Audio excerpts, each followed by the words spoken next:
لو قلت لك ان في اقل من 30 ثانية هتلاقي الفيلم اللي نفسك فيه ومسلسل كامل والموسم كله ومن غير وجع دماغ ولا بحث ولا انك هتصدقني، تابع بس للنهاية وهتفهم انا بتكلم عن ايه.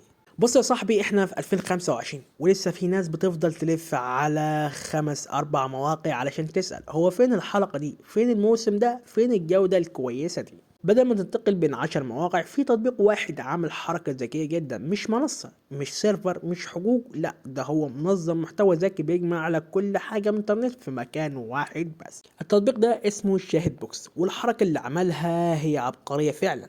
اول ما تفتح التطبيق مش بتلاقي بوش كده اعلانات ولا بوب ابس كده ولا مواقع غريبة، بتلاقي اقسام مترتبة، مواسم جاهزة، حلقات كاملة، توصيات حسب اللي انت بتحبه، بحث ذكي يوصل للنتيجة وانت لسه بتكتب، وبسرعة من غير تهنيج، من غير ما الجهاز يولع. والفكرة كلها انه بيوفر لك الوقت اكتر مما تتخيل.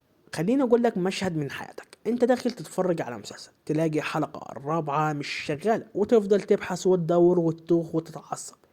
شاهد بوكس بيحل الحتة دي بطريقة بسيطة جدا، جمع لك كل الروابط الموجودة على الانترنت وحطها في واجهة واحدة، انت تختار الجودة وتضغط وخلاص وانتهى الفيلم.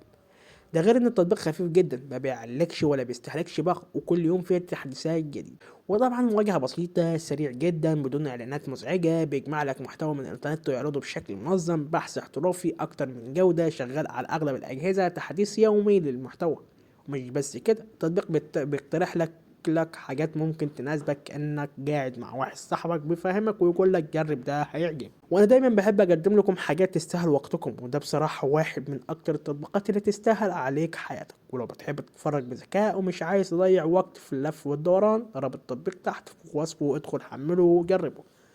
وقولوا في التعليقات ايه اول حاجة دورت عليها في التطبيق. ولو عايز فيديو تاني بنفس الاسلوب اعمل لايك واشترك وهيعجب لك، وهجيلك بحاجة اقوى. وبس كده، سلام.